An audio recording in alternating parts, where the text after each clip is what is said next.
ਸਤਿ ਸ਼੍ਰੀ ਅਕਾਲ ਦੋਸਤੋ, ਤੁਸੀਂ ਦੇਖ ਰਹੇ ਹੋ ਨਿਊਜ਼ ਪੰਜਾਬ ਦੀ ਤੇ NY24 ਚੈਨਲ। ਅਸੀਂ ਪਹੁੰਚੇ ਹਾਂ ਸਿੰਘੂ ਬਾਰਡਰ ਤੇ, ਜਿੱਥੇ ਕਿ 26 ਤਰੀਕ ਤੋਂ ਲੈ ਕੇ ਅੱਜ ਤਕਰੀਬਨ ਮਹੀਨੇ ਤੋਂ ਉੱਪਰ ਹੋ ਚੱਲਿਆ ਇੱਥੇ ਸੰਘਰਸ਼ ਜਿਹੜਾ ਕਿਸਾਨਾਂ ਵੱਲੋਂ ਕੀਤਾ ਜਾ ਰਿਹਾ। ਆਪਣੇ ਹੱਕਾਂ ਨੂੰ ਲੈ ਕੇ, ਆਪਣੇ ਜ਼ਮੀਨਾਂ ਦੇ ਹੱਕਾਂ ਨੂੰ ਲੈ ਕੇ ਡਟੇ ਹੋਏ ਨੇ, ਚਾਹੇ ਉਹ ਔਰਤਾਂ ਹੋਣ, ਚਾਹੇ ਉਹ ਬੱਚੇ ਹੋਣ, ਚਾਹੇ ਉਹ ਬਜ਼ੁਰਗ ਹੋਣ। ਅੱਜ ਅਸੀਂ ਜਿਹੜੇ ਹੈਗੇ ਆ BKU ਦੇ ਜਨਰਲ ਸਕੱਤਰ ਨੇ, ਜਨਰਲ ਸਕੱਤਰ ਪੰਜਾਬ ਬਲਵੰਤ ਸਿੰਘ ਜੀ ਬ੍ਰਾਹਮਕੇ, ਜਿਨ੍ਹਾਂ ਦਾ ਬਹੁਤ ਵੱਡਾ ਯੋਗਦਾਨ ਰਿਹਾ। ਪਹਿਲਾਂ ਉਹ ਮੋਗਾ ਜ਼ਿਲ੍ਹਾ ਦੇ ਜਿਹੜਾ ਹੈਗਾ ਰੇਲਵੇ ਸਟੇਸ਼ਨ 'ਤੇ ਉਹਨਾਂ ਨੇ ਬਹੁਤ ਵੱਡਾ ਸੰਘਰਸ਼ ਕੀਤਾ ਆਪਣੀ ਯੂਨੀਅਨ ਦੇ ਨਾਲ ਅਤੇ ਆਪਣੇ ਲੋਕਾਂ ਦੇ ਨਾਲ, ਕਿਸਾਨਾਂ ਦੇ ਨਾਲ।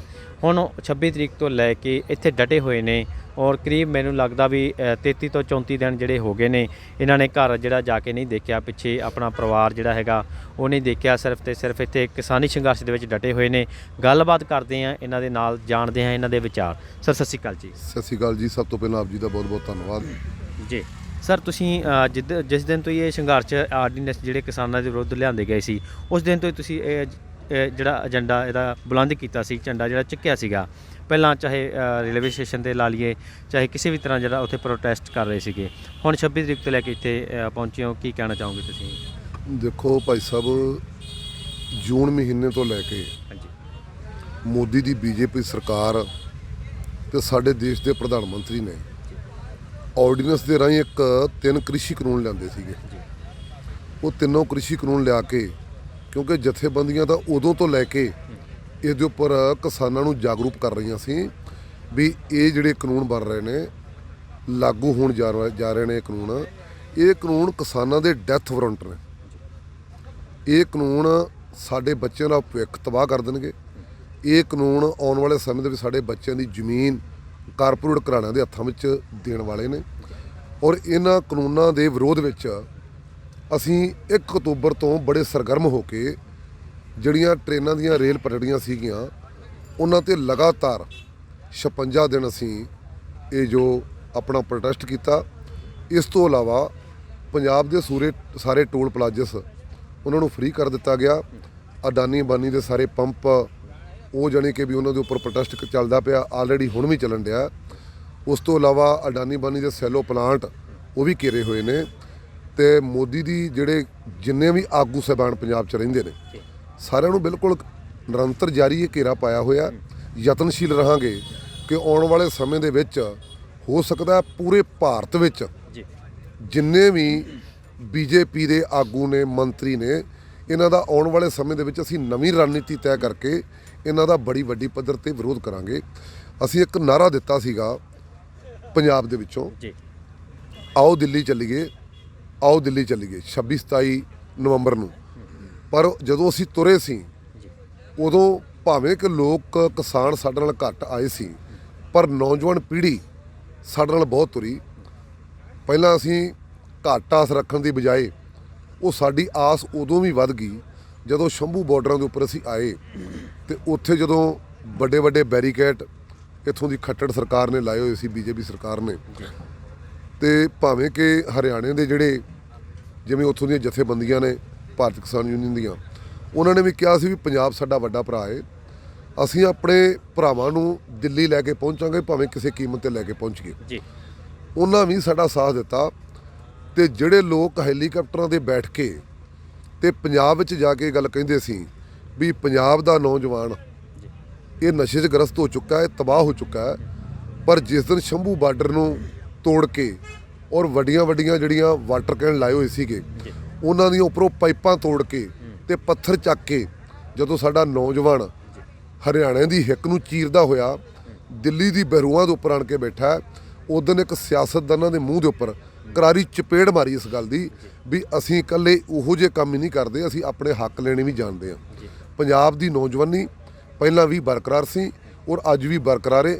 ਅਸੀਂ 32 ਜਥੇਬੰਦੀਆਂ ਵੱਲੋਂ ਪੰਜਾਬ ਦੇ ਨੌਜਵਾਨਾਂ ਨੂੰ ਸਲੂਟ ਕਰਦੇ ਹਾਂ, ਉਹਨਾਂ ਦੇ ਜਜ਼ਬੇ ਨੂੰ ਸਲਾਮ ਕਰਦੇ ਹਾਂ। ਹੁਣ ਵੀ ਇਸ ਟਾਈਮ ਜਦੋਂ ਸਿੰਘੂ ਬਾਰਡਰ 'ਤੇ ਅਸੀਂ ਅੱਜ ਲਗਾਤਾਰ 33 ਦਿਨ ਤੋਂ ਇਹ ਬੜਾ ਵੱਡਾ ਪ੍ਰੋਟੈਸਟ ਚੱਲਦਾ ਪਿਆ। ਪਹਿਲਾਂ ਇਹ ਕਿਸਾਨਾਂ ਦਾ ਅੰਦੋਲਨ ਸੀਗਾ, ਫਿਰ ਇਹ ਲੋਕਾਂ ਦਾ ਅੰਦੋਲਨ ਹੋਇਆ, ਹੁਣ ਇਹ ਜਨ ਅੰਦੋਲਨ ਹੈ, ਇਹਨੂੰ ਆਮ ਅੰਦੋਲਨ ਕਿਹਾ ਜਾਂਦਾ। ਇਹਦਾ ਨਾਮ ਸਿੰਘੂ ਬਾਰਡਰ ਸੀ, ਅਸੀਂ ਸਿੰਘ ਬਾਰਡਰ ਰੱਖ ਦਿੱਤਾ। ਬਾਕੀ ਜਿਹੜੀ ਪ੍ਰਸਥਿਤੀ ਇਸ ਟਾਈਮ ਚੱਲਦੀ ਪਈ ਆ, ਸਾਡੇ ਕਿਸਾਨ ਜਥੇਬੰਦੀਆਂ ਵੱਲੋਂ ਜਿਹੜਾ ਸੰਯੁਕਤ ਕਿਸਾਨ ਮੋਰਚਾ ਅਸੀਂ ਬਣਾਇਆ, ਉਹਦੇ ਵਿੱਚ ਆਪ ਜੀ ਨੂੰ ਮੈਂ ਜ਼ਰੂਰ ਜਾਣਕਾਰੀ ਦੇਣਾ ਚਾਹਾਂਗਾ। ਜਿਸ ਤਰ੍ਹਾਂ ਮੋਦੀ ਜੀ ਬਿਆਨ ਲਾਉਂਦੇ ਨੇ ਆਪਣਾ, ਜੀ ਇਹ ਗੱਲ ਕਹਿੰਦੇ ਨੇ ਵੀ ਇਹ ਕਿਸਾਨਾਂ ਵਾਸਤੇ ਫਾਇਦੇਮੰਦ ਨੇ, ਇਹ ਕਾਨੂੰਨ ਕਿਸਾਨਾਂ ਦੀ ਉਪਜ ਵਿੱਚ ਵਾਧਾ ਕਰਨਗੇ। ਅਸੀਂ ਮੋਦੀ ਨੂੰ ਇਹ ਦੱਸਣਾ ਚਾਹੁੰਦੇ ਆ ਵੀ ਜੇ ਕਿਸਾਨਾਂ ਦੀ ਉਪਜ ਵਿੱਚ ਵਾਧੇ ਦੀ ਗੱਲ ਹੈਗੀ ਆ ਤੇ ਬਹੁਤ ਸਾਰੇ ਮਾਡਲ ਜਿਹੜੇ ਨੇ, ਯੂਪੀ ਦੇ ਵਿੱਚ ਮਾਡਲ ਪਿਆ, ਬਿਹਾਰ ਦਾ ਮਾਡਲ ਪਿਆ, ਜਿੱਥੇ ਕਿ 2000 ਰੁਪਇਆ ਰੇਟ ਹੋਣ ਦੇ ਬਾਵਜੂਦ ਝੋਨਾ ਜਾਂ ਕਣਕ 1000 ਰੁਪਏ ਨੂੰ ਖਰੀਦਿਆ ਜਾਂਦਾ ਹੈ। ਯੂਪੀ ਦੇ ਜਿਹੜੇ ਕਿਸਾਨ ਨੇ ਉਹਨਾਂ ਦੇ ਹਾਲਾਤ ਵੇਖ ਲਓ, ਬਿਹਾਰ ਦੇ ਜਿਹੜੇ ਕਿਸਾਨ ਨੇ ਉਹਨਾਂ ਦੇ ਹਾਲਾਤ ਦੇਖ ਲਓ। ਇੱਥੋਂ ਤੱਕ ਕਿ ਜਿਹੜਾ ਮਿਨੀਮਮ ਸਪੋਰਟ ਪ੍ਰਾਈਸ ਹੈਗਾ, ਜਿਹਨੂੰ ਆਪਾਂ ਸ਼ਾਰਟ ਦੇ ਵਿੱਚ MSP ਕਹਿੰਦੇ ਆ, ਪੰਜਾਬ ਦੇ ਵਿੱਚ 1850 ਰੁਪਈਆ ਮੱਕੇ ਦਾ ਰੇਟ ਸੀਗਾ, ਜਿਹੜਾ ਕਿਸਾਨ ਦੁਆਬੇ 'ਚ ਬਹੁਤ ਜ਼ਿਆਦਾ ਮੱਕੀ ਲੱਗਦੀ ਹੈਗੀ ਆ। ਜਦੋਂ ਮੱਕੀ ਮੰਡੀਆਂ ਵਿੱਚ ਜਾਂਦੀ ਆ ਤੇ ਉੱਥੇ ਉਹਦਾ 650 ਰੁਪਈਆ ਰੇਟ ਲੱਗਦਾ ਹੈ। ਕਿ MSP ਜਿਹੜੀ ਮਿਨੀਮਮ ਸਪੋਰਟ ਪ੍ਰਾਈਸ ਹੈਗੀ ਆ, ਕਿ ਕੇਂਦਰ ਦੇ ਮੰਤਰੀਆਂ ਨੂੰ ਪਤਾ ਨਹੀਂ ਵੀ ਪੰਜਾਬ ਦੇ ਵਿੱਚ ਕਿਵੇਂ ਕਿਸਾਨਾਂ ਦੀ ਲੁੱਟ ਹੋ ਰਹੀ ਆ। ਬਿਲਕੁਲ ਭਲੀ ਪੰਥ ਜਾਣੂ ਹੋਣ ਦੇ ਨਾਤੇ ਵੀ ਅਸੀਂ 70 ਸਾਲ ਬੜੀ ਕੁੱਟ ਖਾਧੀ ਆ ਜੀ। ਬਿਲਕੁਲ 70 ਸਾਲ ਤੋਂ ਲਗਾਤਾਰ ਕਿਸਾਨ ਨੂੰ ਠੱਗਿਆ ਜਾ ਰਿਹਾ, ਕੁੱਟਿਆ ਜਾ ਰਿਹਾ, ਕਿਰਤੀ ਨੂੰ ਲੁੱਟਿਆ ਜਾ ਰਿਹਾ।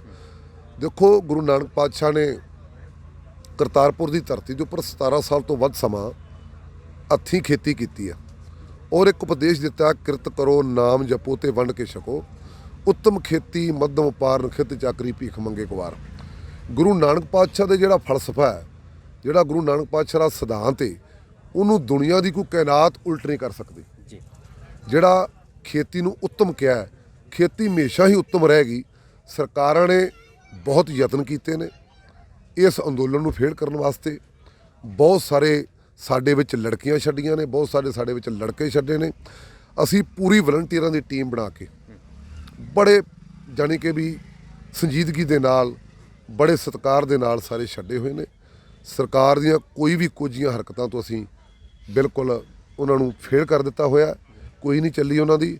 ਭਾਵੇਂ ਕਿ ਕੱਛ ਵਿੱਚ ਜਾ ਕੇ ਦੇਸ਼ ਦੇ ਪ੍ਰਧਾਨ ਮੰਤਰੀ ਨੇ ਕੁਝ ਡੰਮੀ ਕਿਸਾਨਾਂ ਦੇ ਨਾਲ ਮੀਟਿੰਗ ਕੀਤੀ ਆ, ਪਰ ਅਸੀਂ ਉਸ ਨੂੰ ਵੀ ਦਰਕਿਨਾਰਾ ਕਰ ਦਿੱਤਾ। ਜਿੰਨੀਆਂ ਵੀ ਮੀਟਿੰਗਾਂ, ਅਸੀਂ 5 ਮੀਟਿੰਗਾਂ ਕਰ ਚੁੱਕੇ ਹਾਂ। ਸਰਕਾਰ ਸਾਨੂੰ ਅੱਤਵਾਦੀ ਕਹਿੰਦੀ, ਸਰਕਾਰ ਸਾਨੂੰ ਨਕਸਲਵਾਦੀ, ਮਾਓਵਾਦੀ ਕਹਿੰਦੀ। ਤੁਸੀਂ ਇੱਕ ਵੇਖੋ, ਜੇ ਅਸੀਂ 5-6 ਮੀਟਿੰਗਾਂ ਕੀਤੀਆਂ ਨੇ, ਭਾਵੇਂ ਕਿ ਉਹ ਮੀਟਿੰਗਾਂ ਬੇਸਿੱਟਾ ਰਹੀਆਂ ਨੇ, ਕੋਈ ਇਸ ਗੱਲ ਦੀ ਪਰਵਾਹ ਨਹੀਂ, ਬੇਸਿੱਟਾ ਹੋਣ ਦੇ ਬਾਵਜੂਦ ਵੀ ਦੇਸ਼ ਭਰ ਦਾ ਹਰੇਕ ਵਰਗ, ਕਿਸਾਨ, ਵਪਾਰੀ, ਦੁਕਾਨਦਾਰ, NRI, ਅਰਬ ਕੰਟਰੀਆਂ ਕਿਸਾਨ ਦੇ ਨਾਲ ਜੁੜ ਚੁੱਕੀਆਂ। ਇੱਥੋਂ ਤੱਕ ਕਿ ਭਾਰਤ ਦਾ 2 ਲੱਖ ਵਕੀਲ ਜਿਹਨੇ ਆਣ ਕੇ ਇਸ ਸਿੰਘੂ ਬਾਰਡਰ ਤੋਂ ਐਲਾਨ ਕੀਤਾ ਵੀ ਅਸੀਂ ਤੁਹਾਡੇ ਨਾਲ ਖੜੇ ਹਾਂ। ਭਾਰਤ ਦੇ ਰਿਟਾਇਰ ਫੌਜੀ, ਭਾਰਤ ਦੇ ਰਿਟਾਇਰ ਬ੍ਰਿਗੇਡੀਅਰ, ਵੱਡੇ ਵੱਡੇ ਜਿਹੜੇ ਅਫਸਰ ਸਾਹਿਬਾਨ ਨੇ, ਉਹ ਜੁੜ ਚੁੱਕੇ ਨੇ। ਇੱਥੋਂ ਤੱਕ ਕਿ ਸੁਪਰੀਮ ਕੋਰਟ ਦੇ ਰਿਟਾਇਰ ਜੱਜ, ਹਾਈ ਕੋਰਟ ਹਰਿਆਣਾ ਪੰਜਾਬ ਦੇ ਜਿਹੜੇ ਰਿਟਾਇਰ ਜੱਜ ਨੇ, ਉਹਨਾਂ ਨੇ ਬਿਲਕੁਲ ਇਹ ਗੱਲ ਕਹਿ ਦਿੱਤੀ ਵੀ ਇਹ ਕਾਨੂੰਨ ਕਿਸਾਨਾਂ ਦੇ ਫਾਇਦੇਮੰਦ ਨਹੀਂ ਹੈਗੇ। ਇਹ ਕਿਸਾਨਾਂ ਦੇ ਔਰ ਕਿਸਾਨਾਂ ਦੇ ਬੱਚਿਆਂ ਦੇ ਡੈਥ ਵਾਰੰਟ ਨੇ। ਇਹਨਾਂ ਨੂੰ ਕਿਸੇ ਵੀ ਕੀਮਤ ਦੇ ਉੱਪਰ, ਕਿਸੇ ਵੀ ਧਰਤੀ ਦੇ ਉੱਪਰ ਦੇਸ਼ ਦੀ ਤੇ ਲਾਗੂ ਨਹੀਂ ਹੋਣ ਦਿੱਤਾ ਜਾਵੇਗਾ, ਜਿੰਨਾ ਚਿਰ BJP ਦੀ ਮੋਦੀ ਸਰਕਾਰ ਇਹਨਾਂ ਕਾਨੂੰਨਾਂ ਨੂੰ ਰੱਦ ਨਹੀਂ ਕਰਦੀ। ਅਸੀਂ ਆਪਣੇ ਹੱਕ ਲੈਣ ਤੋਂ 1 ਇੰਚ ਵੀ ਪਿੱਛੇ ਨਹੀਂ ਹਟਾਂਗੇ। ਜਿਸ ਤਰ੍ਹਾਂ ਕਿ ਅੱਜ ਫਿਰ ਸਾਨੂੰ ਇੱਕ ਲੈਟਰ ਆਇਆ, ਅੱਜ ਤੋਂ 3 ਦਿਨ ਪਹਿਲਾਂ ਵੀ ਲੈਟਰ ਆਇਆ ਸੀਗਾ। ਲੈਟਰ ਸਰਕਾਰ ਭੇਜਦੀ ਹੈ ਇੱਕ ਸਿਰਫ ਆਪਣੇ ਨੰਬਰ ਬਣਾਉਣ ਦੀ ਖਾਤਰ। ਅਸੀਂ ਉਸ ਲੈਟਰ ਦਾ ਬੜਾ ਵਧੀਆ ਇੱਕ ਜਵਾਬ ਪਰਸੋਂ ਦਿੱਤਾ, ਹੋ ਸਕਦਾ ਮੇਰੇ ਕੋਲ ਵੀ ਹੋਵੇ। ਉਸ ਲੈਟਰ ਦੇ ਵਿੱਚ ਅਸੀਂ ਸਰਕਾਰ ਨੂੰ ਕਿਹਾ ਵੀ ਅਸੀਂ ਤੁਹਾਡੇ ਨਾਲ ਮੀਟਿੰਗ ਕਰਨ ਵਾਸਤੇ ਤਿਆਰ ਹਾਂ। ਕਿਸਾਨ ਆਗੂਆਂ ਨੇ ਨਾ ਤਾਂ ਅੱਜ ਤੱਕ ਮੀਟਿੰਗ ਦੇ ਵਿੱਚ ਇਹ ਗੱਲ ਕਹੀ ਵੀ ਅਸੀਂ ਮੀਟਿੰਗ ਨਹੀਂ ਕਰਦੇ। ਅਸੀਂ ਕਿਸੇ ਵੀ ਮੀਟਿੰਗ ਨੂੰ ਕੇਂਦਰ ਦੀ ਨੂੰ ਦਰਕਿਨਾਰਾ ਨਹੀਂ ਕੀਤਾ। ਅਸੀਂ ਚਾਹੁੰਦੇ ਹਾਂ ਵੀ ਕੇਂਦਰ ਦੇ ਦਰਵਾਜ਼ੇ ਖੁੱਲ੍ਹੇ ਰਹਿਣ ਤੇ ਅਸੀਂ ਬਰਕਰਾਰ ਮੀਟਿੰਗ ਕਰਦੇ ਰਹੀਏ ਤੇ ਕਿਸਾਨਾਂ ਨੂੰ ਇਸ ਗੱਲ ਦਾ ਦ੍ਰਿੜਤਾ ਬਣੀ ਰਹੇ, ਵਿਸ਼ਵਾਸ ਬਣਿਆ ਰਹੇ ਵੀ ਸਾਡੇ ਆਗੂ ਮੀਟਿੰਗ ਕਰਨ ਵਾਸਤੇ ਉੱਥੇ ਪਹੁੰਚਦੇ ਨੇ। ਅਸੀਂ 1 ਨੰਬਰ ਤੇ ਇਹ ਗੱਲ ਲਿਖੀ ਹੋਈ ਆ ਵੀ 3 ਕੇਂਦਰੀ ਕ੍ਰਿਸ਼ੀ ਕਾਨੂੰਨਾਂ ਨੂੰ ਰੱਦ ਕੀਤਾ ਜਾਵੇ ਔਰ ਅੱਗੇ ਲਿਖਿਆ ਹੈ ਵੀ ਨਿਰਸਤ ਕਰਨੇ ਕੇ लिए अपनाए जाने वाली ਕਾਰਵਾਈ ਦਾ, ਜਿਸ ਤਰ੍ਹਾਂ ਆਪਾਂ MSP ਮਿਨੀਮਮ ਸਪੋਰਟ ਪ੍ਰਾਈਸ ਹੈਗੀ ਏ, ਉਹਨੂੰ ਕਾਨੂੰਨੀ ਅਦਾਰੇ 'ਚ ਲਿਆ ਕੇ ਪੱਕੀ ਗਰੰਟੀ ਦਿੱਤੀ ਜਾਵੇ ਵੀ ਜਿੰਨੀਆਂ ਵੀ ਦੇਸ਼ ਵਿੱਚ ਕਿਸਾਨ ਫਸਲਾਂ 24 ਬੀਜਦਾ ਜੀ। ਉਹਨਾਂ ਦੇ ਉੱਪਰ MSP ਜਿਹੜੀ ਹੈ ਉਹ ਪੱਕੀ ਗਰੰਟੀ ਨਾਲ ਮਿਲੇ ਤਾਂ ਕਿ ਕਿਸਾਨ ਦੀ ਜਿਹੜੀ ਹੁੰਦੀ ਲੁੱਟ ਹੈ ਉਹ ਬਿਲਕੁਲ ਬੰਦ ਹੋ ਸਕੇ। ਜੀ। ਦੇਸ਼ ਦਾ ਪ੍ਰਧਾਨ ਮੰਤਰੀ ਏਡੀ ਵੱਡੀ ਕੁਰਸੀ ਤੇ ਬੈਠ ਕੇ ਝੂਠ ਬੋਲਦਾ ਹੈ ਤੇ ਜੇ ਮੈਂ ਕਹਿ ਲਵਾਂ ਵੀ ਕੱਲ ਨੂੰ ਗਿੰਨੀ ਬੁੱਕ ਦੇ ਵਿੱਚ ਜੀ ਜੇ ਕਿਸੇ ਦਾ ਨਾਮ ਝੂਠਾਂ ਵਿੱਚ ਲਿਖਿਆ ਜਾਵੇਗਾ ਜੀ ਤੇ ਉਹ ਸਾਡੇ ਦੇਸ਼ ਦੇ ਪ੍ਰਧਾਨ ਮੰਤਰੀ ਨਰਿੰਦਰ ਮੋਦੀ ਦਾ ਲਿਖਿਆ ਜਾਵੇਗਾ। ਜੀ ਜੀ ਕਿਉਂਕਿ ਇੰਨੇ ਜੁਮਲੇ ਲਾਉਣੇ ਔਰ ਆਪਣੇ ਮੈਨੀਫੈਸਟੋ ਦੇ ਵਿੱਚ ਦੇਖੋ ਪੜ੍ਹ ਕੇ ਜੀ ਅੱਜ 7-8 ਸਾਲ ਹੋ ਗਏ ਨੇ ਦੇਸ਼ ਦਾ ਪ੍ਰਧਾਨ ਮੰਤਰੀ ਬਣਿਆ ਨੂੰ। ਕਹਿੰਦਾ ਸੀ ਜਦੋਂ ਮੇਰੀ ਸਰਕਾਰ ਬਣੇਗੀ ਮੈਂ ਸਵਾਮੀਨਾਥਨ ਦੀ ਰਿਪੋਰਟ ਲਾਗੂ ਕਰਾਂਗਾ, ਲਾਗੂ ਕਰਾਂ ਜੀ ਮੇਰੀ ਸਰਕਾਰ ਬਣੇਗੀ ਮੈਂ ਕਿਸਾਨਾਂ ਨੂੰ ਕਰਜ਼ਾ ਮੁਕਤ ਕਰਾਂਗਾ।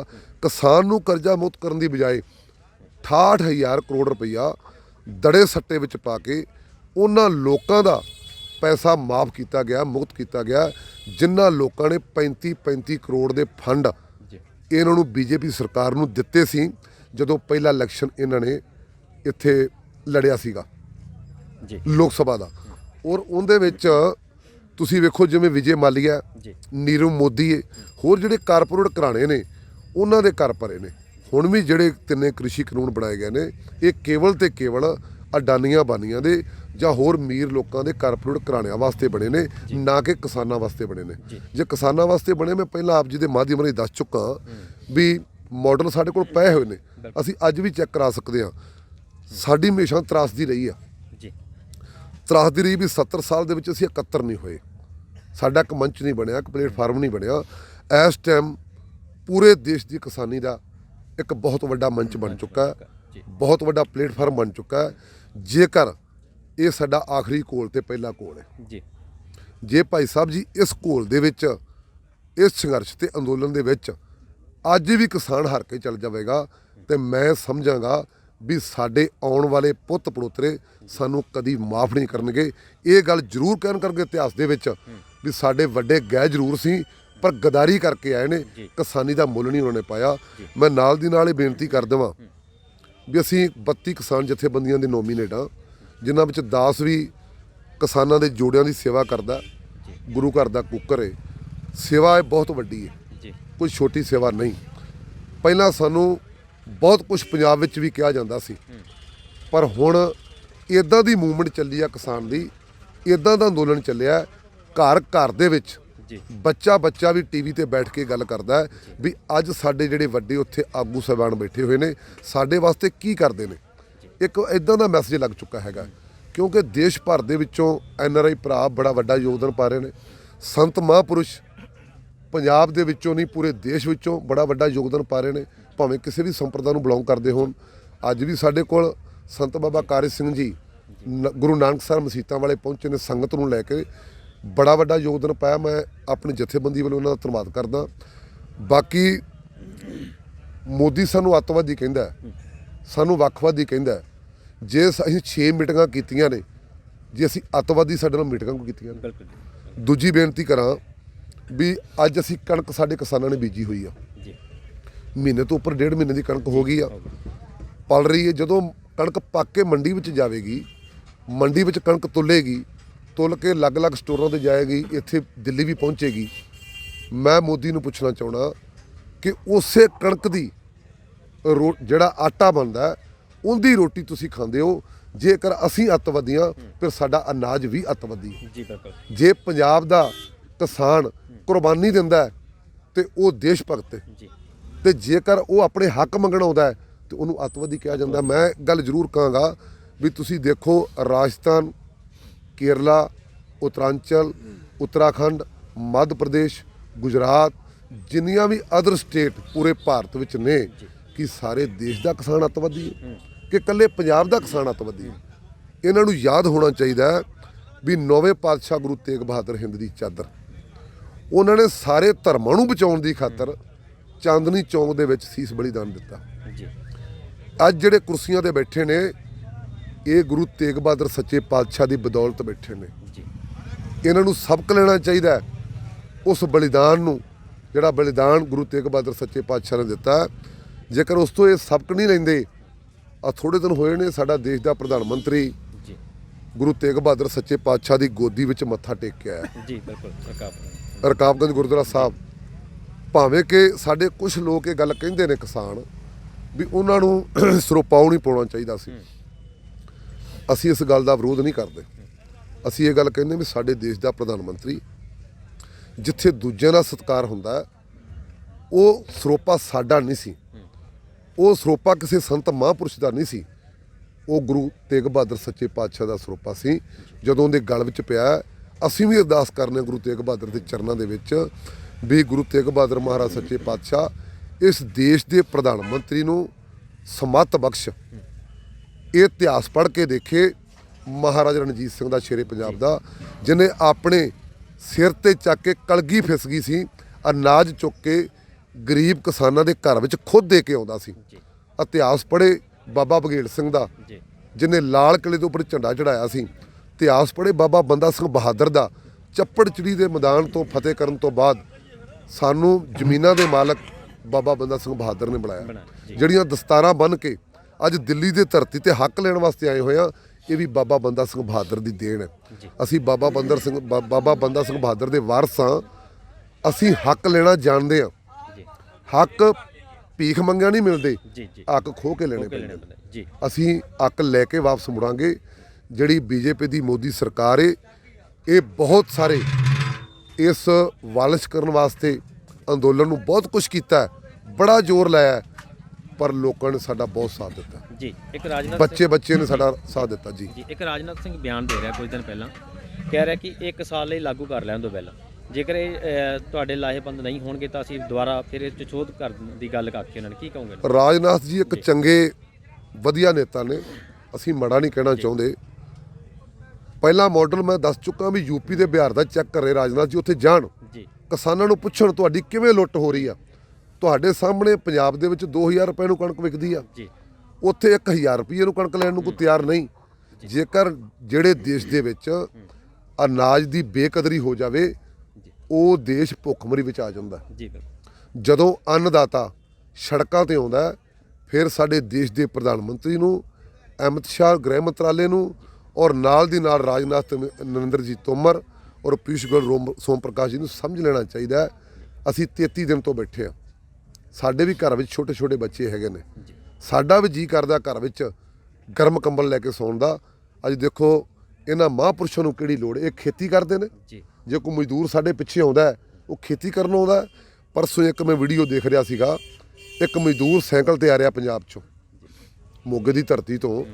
ਉਹ ਮਜ਼ਦੂਰ ਤੋਂ ਇੱਕ ਇੰਟਰਵਿਊ ਲਈ ਜਾ ਰਹੀ ਹੈ, ਚੈਨਲ ਸੀਗਾ ਮੈਨੂੰ ਯਾਦ ਭੁੱਲ ਗਿਆ, ਗਲੋਬਲ ਪੰਜਾਬ ਸ਼ਾਇਦ। ਉਹਨਾਂ ਨੇ ਪੁੱਛਿਆ ਵੀ ਕਿਵੇਂ ਜਾ ਰਹੇ ਹੋ? ਕਹਿੰਦਾ ਮੈਂ ਦੇਖਣ ਜਾ ਰਿਹਾ ਵੀ ਜਿਹੜਾ ਸਿੰਘੂ ਬਾਰਡਰ ਦੇ ਉੱਪਰ ਕਿਸਾਨ ਅੰਦੋਲਨ ਚੱਲਦਾ ਪਿਆ, ਉਸ ਅੰਦੋਲਨ ਦੇ ਵਿੱਚ ਗੁਰੂ ਨਾਨਕ ਪਾਤਸ਼ਾਹ ਆਪ ਅੰਗ ਸੰਗ ਸਾਈ ਹੁੰਦੇ। ਮੇਰੇ ਅੱਖਾਂ 'ਚੋਂ ਪਾਣੀ ਆ ਗਿਆ ਉਸ ਟਾਈਮ ਤੋਂ ਉਹ ਗੱਲ ਸੁਣਨ ਦੇ ਵਿੱਚ। ਔਰ ਜਿਹੜਾ ਚੈਨਲ ਵਾਲਾ ਵੀਰ ਇੰਟਰਵਿਊ ਲੈ ਰਿਹਾ ਸੀ ਨਾ, ਉਹਨੂੰ ਗਲਵੱਕੜੀ ਵਿੱਚ ਲੈ ਲਿਆ, ਉਹਦੀ ਅੱਖਾਂ ਵਿੱਚੋਂ ਵੀ ਪਾਣੀ ਆਇਆ। ਇਹ ਕਹਿੰਦੇ ਨੇ ਮਜ਼ਦੂਰ ਨਾਲ ਨਹੀਂ, ਅਸੀਂ ਮਜ਼ਦੂਰ ਵੀ ਸਾਹਮਣੇ ਕਰਕੇ ਬੀਜੇਪੀ ਦਾ ਜਿਹੜਾ ਪ੍ਰਧਾਨ ਮੰਤਰੀ ਦੇਸ਼ ਦਾ, ਉਹਨੂੰ ਦਿਖਾ ਚੁੱਕੇ ਹਾਂ। ਉਹ ਕਹਿੰਦਾ ਵੀ ਇਕੱਲੇ ਹਰਿਆਣੇ ਤੇ ਪੰਜਾਬ ਦਾ ਅੰਦੋਲਨ ਹੈ, ਇਕੱਲੇ ਹਰਿਆਣੇ ਤੇ ਪੰਜਾਬ ਦਾ ਹੀ ਕਿਸਾਨ ਇੱਥੇ ਆਉਂਦਾ। ਅਸੀਂ ਦੱਸਣਾ ਚਾਹੁੰਦੇ ਹਾਂ, ਪਰਸੋਂ ਵਾਲੀ ਪ੍ਰੈਸ ਕਾਨਫਰੰਸ ਦੇ ਵਿੱਚ ਸਾਡੇ ਨਾਲ ਤਾਮਿਲਨਾਡੂ ਦੇ ਵੀ ਆਗੂ ਸੀਗੇ, ਕਿਸਾਨ ਸੀ ਉੱਥੋਂ ਦਾ ਕਿਸਾਨ ਆਗੂ, ਔਰ ਉੱਤਰਾਂਚਲ, ਉੱਤਰਾਖੰਡ, ਕੇਰਲਾ, ਬਿਹਾਰ, ਯੂਪੀ, ਬਾਕੀ ਦੇ ਜਿਹੜੇ ਅਦਰ ਸਟੇਟ, ਰਾਜਸਥਾਨ, ਇੱਥੋਂ ਦੇ ਸਾਰੇ ਕਿਸਾਨਾਂ ਨੇ ਪ੍ਰੈਸ ਕਾਨਫਰੰਸ ਦੇ ਵਿੱਚ ਸਾਰਾ ਕੁਝ ਦੱਸਿਆ ਹੈਗਾ। ਸਾਰੇ ਬਾਰਡਰਾਂ 'ਤੇ ਯਤਨਸ਼ੀਲ ਆ। ਆਉਣ ਵਾਲੇ ਸਮੇਂ ਦੇ ਵਿੱਚ ਇੱਕ ਏਡਾ ਵੱਡਾ ਅਸੀਂ ਕਾਫਲਾ ਲੈ ਕੇ ਦਿੱਲੀ ਨੂੰ ਤੁਰਾਂਗੇ 30 ਦਸੰਬਰ ਨੂੰ, ਜਿਹੜਾ ਕਿ ਮੋਦੀ ਦੇ ਜਿਹੜੇ ਕੈਮਰੇ ਹੋਣਗੇ ਜਾਂ ਮੀਡੀਆ ਦੇ ਕੈਮਰੇ, ਗੋਦੀ ਮੀਡੀਆ ਦੇ ਕੈਮਰੇ ਹੋਣਗੇ, ਉਹ ਫੋਟੋ ਨਹੀਂ ਲਾ ਸਕਣਗੇ। ਲੱਖਾਂ ਦੀ ਤਾਦਾਦ ਵਿੱਚ ਟਰੈਕਟਰ ਮਾਰਚ ਅਸੀਂ ਕੱਢਾਂਗੇ। ਔਰ ਸੁੱਤੀ ਵੀ ਸਰਕਾਰ ਅਜੇ ਵੀ ਸੁੱਤੀ ਹੈ। ਲੋਕ ਜਿਹੜੇ ਜਾਗ ਚੁੱਕੇ ਨੇ, ਪਰਜਾ ਜਾਗੀ ਹੋਈ ਹੈ, ਕਿਉਂਕਿ ਪਰਜਾ ਤਾਂ ਪਹਿਲਾਂ ਵੀ ਜਾਗੀ ਸੀ, ਪਰ ਉਹਦੇ ਵਿੱਚ ਦੇਰ ਜ਼ਰੂਰ ਹੋ ਗਈ ਹੈ। 70 ਸਾਲ ਸਾਨੂੰ ਪਹਿਲਾਂ ਲੁੱਟਿਆ ਗਿਆ। ਹੁਣ ਅਸੀਂ ਕਿਸੇ ਵੀ ਕੀਮਤ ਦੇ ਉੱਪਰ ਇਹ ਕੰਮ ਨਹੀਂ ਹੋਣ ਦੇਵਾਂਗੇ। 30 ਦਸੰਬਰ ਨੂੰ ਬੜਾ ਵੱਡਾ ਟਰੈਕਟਰ ਜਿਹੜਾ ਰੋਸ ਮਾਰਚ ਅਸੀਂ ਕੱਢ ਰਹੇ ਹੈਗੇ ਆ, ਕਿਉਂਕਿ ਜਿਹੜੀ ਆਉਣ ਵਾਲੀ 26 ਜਨਵਰੀ ਹੈਗੀ ਆ, ਜਿਸ ਤਰ੍ਹਾਂ ਕਿ ਇਹਨਾਂ ਨੇ ਉਹ ਦਿਨ ਇੱਕ ਝੰਡੇ ਦੇ ਤੌਰ ਤੇ ਮਨਾਉਣਾ ਹੈ। ਆਉਣ ਵਾਲੇ ਸਮੇਂ ਸਾਡੇ ਵੀ ਆਗੂ ਸਾਰੇ ਅਸੀਂ 32 ਜਥੇਬੰਦੀਆਂ ਦੇ ਇੱਕ ਮੰਚ ਤੇ ਬੈਠ ਕੇ, ਜਿਸ ਤਰ੍ਹਾਂ ਸਾਡੀ ਮੀਟਿੰਗਾਂ ਹੁੰਦੀਆਂ ਨੇ, ਦੇਖੋ ਭਾਵੇਂ ਦੀਪ ਸਿੱਧੂ ਵਰਗੇ ਇਹ ਗੱਲਾਂ ਕਰਦੇ ਨੇ ਵੀ ਉੱਥੋਂ ਖਾਣਾ ਖਾ ਕੇ ਮੁੜ ਆਉਂਦੇ ਨੇ। ਤੁਸੀਂ ਮੈਨੂੰ ਦੱਸੋ ਵੀ ਕੀ ਉੱਥੋਂ ਤੂੜੀ ਖਾ ਕੇ ਮੁੜੀਏ? ਫਿਰ ਜਦੋਂ ਕਿਸੇ ਦੇ ਘਰ ਜਾਣਾ, ਹਰ ਇੱਕ ਬੰਦਾ ਇਨਵਾਈਟ ਕਰਦਾ, ਮੰਨ ਲਓ ਕਿਸੇ ਨੇ ਘਰ ਵਿੱਚ ਅਖੰਡ ਪਾਠ ਆਰੰਭ ਕੀਤਾ, ਉਹ ਸੱਦੇਗਾ ਤੇ ਪ੍ਰਸ਼ਾਦਾ ਤਾਂ ਛਕਾਏਗਾ ਹੀ।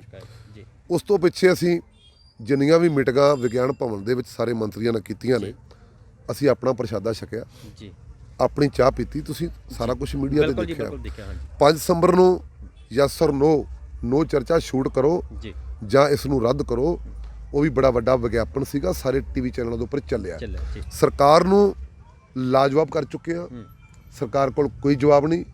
ਸਰਕਾਰ ਸਾਨੂੰ ਪਹਿਲਾਂ ਅਕਤੂਬਰ ਦੇ ਵਿੱਚ ਇੱਕ ਲੈਟਰ ਭੇਜਿਆ ਸੀ ਵੀ ਤੁਹਾਨੂੰ ਕਾਨੂੰਨਾਂ ਬਾਰੇ ਪਤਾ ਨਹੀਂ ਹੈਗਾ। ਜੀ ਮੈਂ ਦੱਸਣਾ ਚਾਹੁੰਦਾ ਨਰਿੰਦਰ ਜੀ ਨੂੰ, ਜਿਹੜੇ ਸਾਡੇ ਦੇਸ਼ ਦੇ ਪ੍ਰਧਾਨ ਮੰਤਰੀ ਨੇ, ਵੀ ਅਸੀਂ ਇਕੱਲੀ ਖੇਤੀ ਕਰਨਾ ਨਹੀਂ ਜਾਣਦੇ, ਜੀ ਅਸੀਂ ਪੜ੍ਹੇ ਲਿਖੇ ਕਿਸਾਨ ਆ। ਜਿੱਥੇ ਅਸੀਂ ਖੇਤੀ ਕਰ ਸਕਨੇ ਆ, ਜਿੱਥੇ ਅਸੀਂ ਫਸਲ ਆਪਦੀ ਉਗਾ ਸਕਨੇ ਆ, ਉੱਥੇ ਫਸਲ ਅਸੀਂ ਵੱਢਣ ਵੀ ਜਾਣਦੇ ਆ। ਜੇ ਅਸੀਂ ਫਸਲ ਵੱਢ ਸਕਨੇ ਆ, ਅਸੀਂ ਆਪਦੇ ਹੱਕ ਵੀ ਲੈਣ ਜਾਣਦੇ ਹੈਗੇ ਆ। ਅਸੀਂ ਕਿਸਾਨ ਦੇ ਪੁੱਤਰ ਹੋਣ ਦੇ ਨਾਤੇ ਸਾਡੇ ਮਾਪਿਆਂ ਨੇ ਸਾਨੂੰ ਪੜ੍ਹਾਇਆ ਹੋਇਆ। ਇਹ ਕਾਨੂੰਨ ਦਾ 25 ਸਫ਼ਿਆਂ ਦਾ ਜਿਹੜਾ ਕਾਨੂੰਨ ਹੈ, ਇਹ ਪੜ੍ਹ ਚੁੱਕੇ ਆ। ਇਹ ਸਾਰਾ ਕਾਨੂੰਨ ਹੀ ਇਦਾਂ ਦਾ ਤਿਆਰ ਕੀਤਾ ਗਿਆ ਵੀ ਆਉਣ ਵਾਲੇ ਸਮੇਂ ਦੇ ਵਿੱਚ ਇਹ ਕਾਨੂੰਨ ਕਿਸਾਨੀ ਨੂੰ ਔਰ ਪੰਜਾਬ ਦੀ ਜਵਾਨੀ ਨੂੰ ਤਬਾਹ ਕਰਕੇ ਰੱਖ ਦੇਵੇਗਾ। ਜਿਹੋ ਜਿਹਾ ਮਾਡਲ ਮੈਂ ਦੱਸ ਚੁੱਕਾ ਬਿਹਾਰ ਯੂਪੀ ਦੇ ਵਿੱਚ, ਉਦੋਂ ਵੀ ਬੱਤਰ ਜਿਹੜੇ ਹਾਲਾਤ ਨੇ ਸਾਡੇ ਪੰਜਾਬ ਦੇ ਹੋਣਗੇ। ਮੈਂ ਇੱਕ ਗੱਲ ਦਾ ਵਿਸ਼ਵਾਸ ਦਿਵਾਉਣਾ ਚਾਹਣਾ ਆ ਸਾਰੀ ਸੰਗਤ ਨੂੰ, ਸੰਗਤ ਨੇ ਸੁਣਨਾ ਇਹ ਵੀਡੀਓ ਨੂੰ ਜ਼ਰੂਰ। ਮੈਂ ਗੱਲ ਕਹਿਣੀ ਚਾਹਣਾ, ਇਤਿਹਾਸ ਗਵਾਹ, ਇਹ ਜੋ ਅੰਦੋਲਨ ਚੱਲਦਾ ਪਿਆ, ਇਹ ਇਤਿਹਾਸ ਦੇ ਸੁਨਹਿਰੀ ਪੰਨਿਆਂ ਤੇ ਲਿਖਿਆ ਜਾਵੇਗਾ। ਸ਼ਹੀਦ ਭਗਤ ਸਿੰਘ ਦੇ ਚਾਚਾ ਸਰਦਾਰ ਅਜੀਤ ਸਿੰਘ ਨੇ ਉਦੋਂ ਵੀ ਇਦਾਂ ਦਾ ਕੋਈ ਕਾਨੂੰਨ ਆਏ ਸੀਗੇ। 9 ਮਹੀਨੇ ਅੰਦੋਲਨ ਚੱਲਣ ਦੇ ਬਾਵਜੂਦ ਉਹਦੀ ਬੜੀ ਵੱਡੀ ਜਿੱਤ ਹੋਈ ਸੀ। ਜਦੋਂ ਜ਼ਿਆਦੇ ਤਾਲੇ ਹੋਣ ਤੇ ਗੁੱਛਾ ਚਾਬੀਆਂ ਦਾ ਹੋਵੇ ਤੇ ਕਈ ਵਾਰ ਆਖਰੀ ਚਾਬੀ ਨਾਲ ਵੀ ਜਿੰਦਾ ਖੁੱਲ ਜਾਂਦਾ। ਇਹ ਜਿੰਦਾ ਅਸੀਂ ਖੋਲ ਕੇ ਜਾਵਾਂਗੇ। ਜਿੰਨਾ ਅੰਦੋਲਨ ਲੰਬਾ ਹੋਵੇਗਾ, ਓਨੀ ਸ਼ਾਨਦਾਰ ਜਿੱਤ ਹੋਵੇਗੀ। ਦੂਜੀ ਗੱਲ, ਬਹੁਤ ਸਾਰੇ ਫੋਨ ਸਾਨੂੰ ਕੈਨੇਡਾ ਚੋਂ, ਅਮਰੀਕਾ ਚੋਂ ਔਰ ਫੋਰਨ ਕੰਟਰੀਆਂ, ਅਰਬ ਕੰਟਰੀਆਂ ਤੋਂ, ਸਾਰੇ ਜਿੰਨੇ ਵੀ ਅਸੀਂ ਆਗੂ ਹੈਗੇ ਆ, ਸਾਰਿਆਂ ਨੂੰ ਆਉਂਦੇ ਨੇ। ਅਸੀਂ ਉਹਨਾਂ NRI ਭਰਾਵਾਂ ਦਾ ਧੰਨਵਾਦ ਕਰਦੇ ਹਾਂ। ਸਾਡਾ ਪਤਾ ਲੈਂਦੇ ਨੇ, ਸਾਰੀ ਗੱਲਬਾਤ ਪੁੱਛਦੇ ਰਹਿੰਦੇ ਨੇ ਔਰ ਸਟੇਜ ਤੇ ਵੀ ਉਹ ਆਪਣਾ ਜਿਹੜਾ ਫੰਡ ਹੈਗੀ ਉਹ ਦਿੰਦੇ ਨੇ। ਬਾਕੀ ਮੈਂ ਇਹ ਗੱਲ ਕਹਿਣੀ ਚਾਹਾਂਗਾ ਵੀ ਅਸੀਂ ਘਰਾਂ ਦੇ ਵਿੱਚ ਵੀ ਕਿਹਾ ਹੋਇਆ, ਜੇ ਪਰਸੋਂ ਹੀ ਮੇਰੇ ਮਾਤਾ ਜੀ ਇੱਥੇ ਆਣ ਕੇ ਪਿਆਰ ਦੇ ਕੇ ਗਏ ਨੇ, ਕਿਉਂਕਿ ਪੁੱਤਰ ਨੂੰ ਘਰ ਵਿੱਚੋਂ ਤੋਰਨਾ ਬਹੁਤ ਔਖਾ ਹੁੰਦਾ। ਇੱਕ ਪਾਸੇ ਰਾਜੇ ਦਸ਼ਰਥ ਨੇ ਆਪਣੇ ਪੁੱਤਰ ਨੂੰ ਬਨਵਾਸ ਦਿੱਤਾ ਸੀ 14 ਸਾਲ ਦਾ, ਤੇ ਨਾ ਬਨਵਾਸ ਸਹਾਰਦਾ ਹੋਇਆ ਮਹਿਲਾਂ ਵਿੱਚੋਂ ਛਾਲ ਮਾਰ ਕੇ ਮਰ ਗਿਆ ਸੀ। ਜੇ ਦੂਜੇ ਪਾਸੇ ਤੁਲਨਾ ਕੀਤੀ ਜਾਵੇ ਸਾਹਿਬੇ ਕਮਾਲ ਗੁਰੂ ਗੋਬਿੰਦ ਸਿੰਘ ਸੱਚੇ ਪਾਤਸ਼ਾਹ ਦੀ, ਤੇ ਗੁਰੂ ਗੋਬਿੰਦ ਸੱਚੇ ਪਾਤਸ਼ਾਹ ਨੇ ਆਪਣੇ ਚਮਕੌਰ ਦੀ ਗੜੀ ਦੇ ਵਿੱਚ ਬਾਬਾ ਅਜੀਤ ਸਿੰਘ ਜੀ ਤੇ ਬਾਬਾ ਜੁਝਾਰ ਸਿੰਘ ਨੂੰ ਹੱਥੀਂ ਮੌਤ ਨੂੰ ਵਿਆਉਣ ਵਾਸਤੇ ਤੋਰਿਆ। ਤੇ ਜੇ ਆਪਾਂ ਗੱਲ ਕਰੀਏ ਛੋਟੇ ਸਾਹਿਬਜ਼ਾਦਿਆਂ ਦੀ, ਜਿਨ੍ਹਾਂ ਦਾ ਦਿਹਾੜਾ ਸ਼ਹੀਦੀ ਸਮਰਪਿਤ ਅੱਜ ਹੀ ਆਪਾਂ ਸਿੰਘੂ ਬਾਰਡਰ ਸਟੇਜ ਤੋਂ ਮਨਾਇਆ, ਜੇ ਆਪਾਂ ਉਹਨਾਂ ਦੀ ਗੱਲ ਕਰੀਏ ਤੇ ਸਰਹੰਦ ਦੀਆਂ ਨੀਹਾਂ ਦੇ ਵਿੱਚ ਉਸ ਸਮੇਂ ਦੀ ਹਕੂਮਤ ਨੇ ਉਹਨਾਂ ਨੂੰ ਜਾਣੀ ਕਿ ਵੀ ਸ਼ਹੀਦ ਕੀਤਾ। ਇੱਥੋਂ ਤੱਕ ਅੱਜ ਕਥਾਵਾਚਕ ਨੇ ਇੱਕ ਬੜਾ ਜਾਣੀ ਕਿ ਵੀ ਇਦਾਂ ਦਾ ਵਿਰਾਗ ਉੱਥੇ ਕਥਾ ਦੇ ਵਿੱਚ ਕਿਹਾ, ਸਾਰੀ ਸੰਗਤ ਦੇ ਅੱਖਾਂ ਵਿੱਚ ਪਾਣੀ ਆ ਗਿਆ ਵੀ ਜਦੋਂ ਚੱਪੜੀਆਂ ਮਿਸਤਰੀ ਲੱਗਾ ਹੋਇਆ ਸੀ ਨਾ, ਜਦੋਂ ਚੱਪੜੀਆਂ ਅੱਗੇ ਆਈਆਂ ਤੇ ਉੱਥੇ ਮੌਲਵੀ ਨੂੰ ਪੁੱਛਿਆ ਗਿਆ ਤੇ ਉਸ ਸਮੇਂ ਦੇ ਹਕੂਮਤ ਨੇ ਇਹ ਗੱਲ ਕਹੀ, ਤੁਸੀਂ ਇੱਟ ਨਾ ਕੱਟੋ, ਚੱਪੜੀਆਂ ਕੱਟ ਕੇ ਤੇ ਇੱਟ ਨੂੰ ਮੇਨਟੇਨ ਬਰਾਬਰ ਰੱਖਿਆ ਜਾਵੇ। ਇਹ ਇਤਿਹਾਸ ਐਡਾ ਵੱਡਾ ਜਿਹੜਾ ਕੁਰਬਾਨੀਆਂ ਨਾਲ ਸਾਡਾ ਭਰਿਆ ਹੋਵੇ, ਅਸੀਂ ਕਿਵੇਂ ਹਾਰ ਕੇ ਜਾ ਸਕਦੇ ਹਾਂ? ਅਸੀਂ ਇੱਥੋਂ ਜਿੱਤ ਪ੍ਰਾਪਤ ਕਰਕੇ ਜਾਵਾਂਗੇ। ਇਹ BJP ਦੀ ਸਰਕਾਰ ਆਪਣੇ ਮਨ ਵਿੱਚੋਂ ਖਿਆਲ ਕੱਢ ਦੇਵੇ ਵੀ ਇਹ ਜਿਹੜੇ ਪੰਜਾਬ 'ਚੋਂ ਔਰ ਦੇਸ਼ ਭਰ 'ਚੋਂ ਕਿਸਾਨ ਆਏ ਨੇ, ਇਹ ਖਾਲੀ ਪਰਤ ਜਾਣਗੇ। ਇਹ ਇਹਦੇ ਮਨ ਦਾ ਬੜਾ ਵੱਡਾ ਭੁਲੇਖਾ ਹੈ। ਇਹ ਕਹਿੰਦਾ ਪੰਜਾਬ ਦੀਆਂ 13 ਸੀਟਾਂ ਨੇ, ਇਹ ਕਹਿੰਦਾ ਹਰਿਆਣੇ ਦੀਆਂ ਇੰਨਾ ਸੀਟਾਂ ਨੇ, ਇਹ ਗਿਣਤੀ ਕਰ ਰਿਹਾ। ਇਹਨੂੰ ਆਉਣ ਵਾਲਾ ਸਮਾਂ ਦੱਸੇਗਾ, ਜੋ ਕਿਉਂਕਿ ਜਿਹੜੇ ਅੰਦੋਲਨ ਹੁੰਦੇ ਨੇ ਇਹਨਾਂ ਵਿੱਚੋਂ ਬੜੇ ਵੱਡੇ ਇਨਕਲਾਬ ਨਿਕਲਦੇ ਨੇ, ਬੜੇ ਸਮੀਕਰਨ ਨਿਕਲਦੇ ਨੇ। ਅੰਦੋਲਨਕਾਰੀ ਕਦੀ ਕਿਸੇ ਤੋਂ ਡਰਿਆ ਨਹੀਂ। ਅੰਦੋਲਨਕਾਰੀ ਤੇ ਭਾਵੇਂ ਗੋਲੀ ਚੱਲ ਜਾਵੇ, ਭਾਵੇਂ ਟੈਂਕ ਲਿਆ ਕੇ ਚੜਾ ਦੇਣ, ਭਾਵੇਂ ਜਿੰਨੀਆਂ ਮਰਜ਼ੀ ਡਾਂਗਾ ਮਾਰ ਲੈਣ। ਮੈਂ ਇੱਕ ਗੱਲ ਹੋਰ ਕਹਿਣੀ ਚਾਹਾਂਗਾ ਕਿ ਅਸੀਂ 32 ਦੇ 32 ਜਥੇਬੰਦੀਆਂ ਨੇ, ਆਗੂਆਂ ਨੇ ਇੱਕ ਪ੍ਰਣ ਕੀਤਾ ਹੋਇਆ ਵੀ ਜਿਸ ਦਿਨ ਮੋਦੀ ਦੀ BJP ਸਰਕਾਰ ਸਾਡੇ ਉੱਪਰ ਕਿਸੇ ਤਰ੍ਹਾਂ ਦੀ ਅਟੈਕ ਕਰੇਗੀ, ਹਮਲਾ ਕਰੇਗੀ, ਸਭ ਤੋਂ ਪਹਿਲੀ ਗੋਲੀ, ਸਭ ਤੋਂ ਪਹਿਲੇ ਲਾਠੀ ਚਾਰਜ ਅਸੀਂ 32 ਦੇ 32 ਆਗੂ ਚੱਲਾਂਗੇ। ਉਸ ਤੋਂ ਬਾਅਦ ਸਾਡੇ ਨੌਜਵਾਨ, ਸਾਡੇ ਕਿਸਾਨ, ਸਾਡੇ ਬਜ਼ੁਰਗ, ਸਾਡੀਆਂ ਮਾਤਾਵਾਂ, ਉਸ ਤੋਂ ਬਾਅਦ ਉਹਨਾਂ ਦੀ ਵਾਰੀ ਆਵੇਗੀ। ਕਿਉਂਕਿ ਅਸੀਂ ਘਰ ਦੇ ਵਿੱਚੋਂ ਸਾਡੀਆਂ ਮਾਤਾਵਾਂ ਨੇ, ਭੈਣਾਂ ਨੇ, ਵੱਡਿਆਂ ਬਜ਼ੁਰਗਾਂ ਨੇ ਬਹੁਤ ਪਿਆਰ ਦੇ ਕੇ ਭੇਜਿਆ ਔਰ ਇਹ ਗੱਲ ਕਹੀਏ ਵੀ ਤੁਸੀਂ ਮੋਰਚਾ ਜਿੱਤ ਕੇ ਵਾਪਸ ਆਉਣਾ ਹੈ, ਨਹੀਂ ਤਾਂ ਘਰ ਵਿੱਚ ਨਹੀਂ ਪਰਤਣਾ ਹੈਗਾ। ਅਸੀਂ ਬੜਾ ਵੱਡਾ ਵਿਸ਼ਵਾਸ ਲੈ ਕੇ ਤੁਰੇ ਹੋਏ ਹਾਂ। ਮਾਂ ਦੀ ਸੀਸ ਸਭ ਤੋਂ ਵੱਡੀ ਹੁੰਦੀ, ਪ੍ਰਮਾਤਮਾ ਦੇ ਬਰਾਬਰ। ਇਹ ਜਿੱਤ ਜ਼ਰੂਰ ਹੋਵੇਗੀ ਕਿਉਂਕਿ ਇੱਕ ਨਾਅਰਾ ਦਿੱਤਾ ਹੈ, ਏਕੇ ਨਾਲ ਅਟੱਲ ਜਿੱਤਾਂਗੇ, ਅੱਜ ਨਹੀਂ ਤੇ ਕੱਲ੍ਹ ਜਿੱਤਾਂਗੇ। ਜਿੱਤ ਸਾਡੀ ਪੱਕੀ ਹੈ, ਐਲਾਨ ਹੋਣਾ ਬਾਕੀ। ਜੀ, ਇਹ ਸਨ ਬਲਵੰਤ ਸਿੰਘ ਜੀ ਬ੍ਰਹਮਕੇ, ਜਿਨ੍ਹਾਂ ਨੇ ਬੜੇ ਹੀ ਵਿਸਤਾਰਪੂਰਵਕ ਨਾਲ ਦੱਸਿਆ ਕਿ ਅਸੀਂ ਜਿਹੜੀ ਜੰਗ ਜਿੱਤ ਚੁੱਕੇ ਹਾਂ ਔਰ ਜਿੱਤ ਕੇ ਹੀ ਵਾਪਸ ਜਾਵਾਂਗੇ।